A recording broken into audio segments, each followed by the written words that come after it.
ولا جوز تزویج المجوسیات ولا الوثنیات، مجوسی عورتوں سے نکاح کرنا جائز نہیں ہے اور بت پرست عورتوں سے نکاح کرنا جائز۔ مجوسی جو ہے آگ کی پوجا کرتے ہیں، مشرک ہیں، جو مشرک ہیں ان سے نکاح نہیں ہے۔ تو اللہ فرمایا ولا تنکحوا المشرکات حتی یؤمنن، مشرک عورتوں سے نکاح نہ کرو جب تک وہ ایمان نہ لائیں۔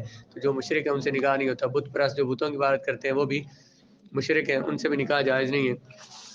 ویجوز تزویج الصابیات، صابی عورتوں سے نکاح جائز ہے، ان کانوا یؤمنون بنبی، اگر وہ کسی نبی پر ایمان لاتے ہوں، ویقرون بکتاب، اگر کسی کتاب پر ایمان کا اقرار کرتے ہوں، وان کانوا یعبدون الکواکب، اگر وہ ستاروں کی عبادت کرتے ہوں ان کی کوئی کتاب نہ ہو، لم تجوز مناکحتہم، ان کے ساتھ نکاح کرنا جائز نہیں۔ اگر وہ ستاروں کی عبادت کرتے ہیں تو مشرک ہوئے، اور کسی کتاب کو کسی نبی کو نہیں مانتے تو پھر بھی کافر ہوئے، مشرک ہیں، ان کے ساتھ نکاح کرنا جائز نہیں ہے۔ تو یہ تو تھا کہ مسلمان، اب تک جو ہم نے مسائل پڑھے ہیں، بلکہ آگے بھی مسئلے کچھ آ رہے ہیں اسی بارے میں کہ مسلمان مرد کن عورتوں سے نکاح کر سکتا ہے اور کن سے نہیں کر سکتا۔ مسلمان عورت جو ہے وہ کس سے نکاح کر سکتی ہے؟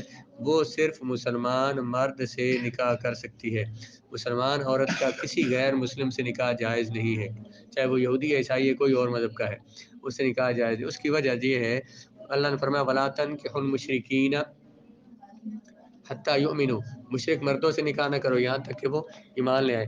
یہ نکاح کیوں نہیں ہے جائز؟ اس وجہ سے نہیں جائز، مسلمان عورت کی عزت کی وجہ سے، کہ مسلمان عورت کی یہ شان ہے کہ وہ کسی بھی کافر، کسی بھی دوسرے مذہب کے مرد کے تابع نہیں ہو سکتی، کیونکہ عورت اگر مرد کے تابع، اللہ نے فرمایا الرجال قوامون علی النساء، مردوں کو عورتوں پر طاقت، قوامون، ان کو قائم یعنی کہ ان کو نگران بنایا گیا ہے، نگہبان بنایا گیا۔ تو اب مرد جو ہے وہ اس کو رتبہ، بلند رتبہ حاصل ہے مرد عورت سے، تو وہ اس کو اگر وہ کافر ہے تو وہ عورت کو دین اسلام کو چھوڑنے پر مجبور کر سکتا ہے، اور دین اسلام کو چھوڑنے والا مرتد ہو جائے گا۔ مرتد کی سزا وہ واجب القتل ہے، مطلب ہے اتنا بڑا گناہ ہے کہ اس پر اسے قتل کیا جاتا ہے۔ اس لیے اس کے مذہب، اس کے دین کو بچانے کے لیے اسے اجازت نہیں دی گئی کہ وہ کسی بھی کافر مرد سے نکاح کرے، چاہے وہ یہودی نصرانی کیوں نہ ہو۔ لیکن یہ جو یہودی نصرانی عورتیں ہیں ان سے مسلمان مرد نکاح کر سکتے، صرف ان سے۔ اور وہ بھی آج کل جو ویسے بعض لوگ اس فتوے کو لے کر کہتے ہیں نکاح جائز، جس مرضی کر لیا۔ لیکن آج کل مسلمان عورتوں کو دین کوئی نہیں پتہ، مسلمان عورتوں کو دین کا نہیں پتہ، نماز روزے طہارت کا نہیں پتہ۔ تو اگر کسی کافر سے کوئی نکاح کرے گا تو اسے کیا دین پتہ ہوگا؟ جب اسے دین نہیں پتہ تو آگے اس کی نسل میں کیسے دین جائے گا؟ تو اگر اس سے مقصود ان کا اولاد حاصل کرنا ہے تو اولاد سے تو پھر اولاد کو دین بھی سکھانا ہے اور تربیت ماں نے کرنی ہے، اسے خود دین نہیں پتہ۔ تو وہ اگر صرف شادی کی مجبوری کے لیے وہ اسلام قبول کرتی ہے اور اس کے بعد اسے دین کا پتہ ہی نہیں ہے، اس کا فائدہ اسے کیا ہوگا؟ اس لیے یہ وقتی باہر کے ملکوں میں لوگ نکاح کر بھی لیتے ہیں، پاکستان میں بھی کیے، ہمارے شہر میں لوگوں نے کیے، لیکن انہیں دین کچھ نہیں آتا ہے۔ یا تو انہیں دین پڑھایا جائے، انہیں دین کی تعلیم دی جائے تاکہ وہ صحیح۔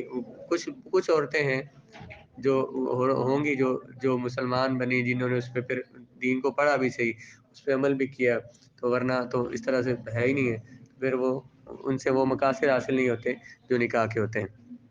وَيَجُوزُ لِلْمُحْرِمِ وَالْمُحْرِمَةِ أَن يَتَزَوَّجَا فِي حَالَةِ إِحْرَامِ، محرم عورت اور محرمہ عورت کے لیے حالت احرام میں نکاح کرنا جائز ہے۔ احرام میں ہیں تو صرف عقد نکاح کرنا ان کا جائز ہے۔ حضور سید عالم علیہ الصلوۃ والسلام نے حضرت سیدہ میمونہ رضی اللہ تعالیٰ عنہ سے احرام میں نکاح فرمایا تھا۔ یہ حدیث پاک آپ نے موطا میں پڑھی ہوگی اور یہاں بھی لکھی ہوئی حدیث۔ تو آگے نئے مسئلے شروع ہو رہے ہیں کہ نکاح کی اجازت حاصل کرنا۔ تو اب تک یہ تھا کہ نکاح کی شرائط میں سے ہم نے 3 چیزیں پڑھی ہیں۔ دو بنیادی شرائط ہیں، وہ ایجاب قبول ہے اور گواہ ہے۔ اس کے بعد محرمات کا بیان آیا۔ اب تک یہ جن کی عورتوں سے نکاح جائز ہے اور کن کے ساتھ جائز نہیں، یہ بیان ان کا تھا۔ بس میں سوال الگ سے آتے ہیں۔ محرمات کا بیان لکھے تو یہاں تک یہ بات ہوئی ہے۔ محرمات کا بیان وہ وہاں سے شروع ہوا تھا، لا یجوز للرجل ان یتزوج بأمہ وبنتہ، وہاں سے شروع ہو کے تو یہاں تک۔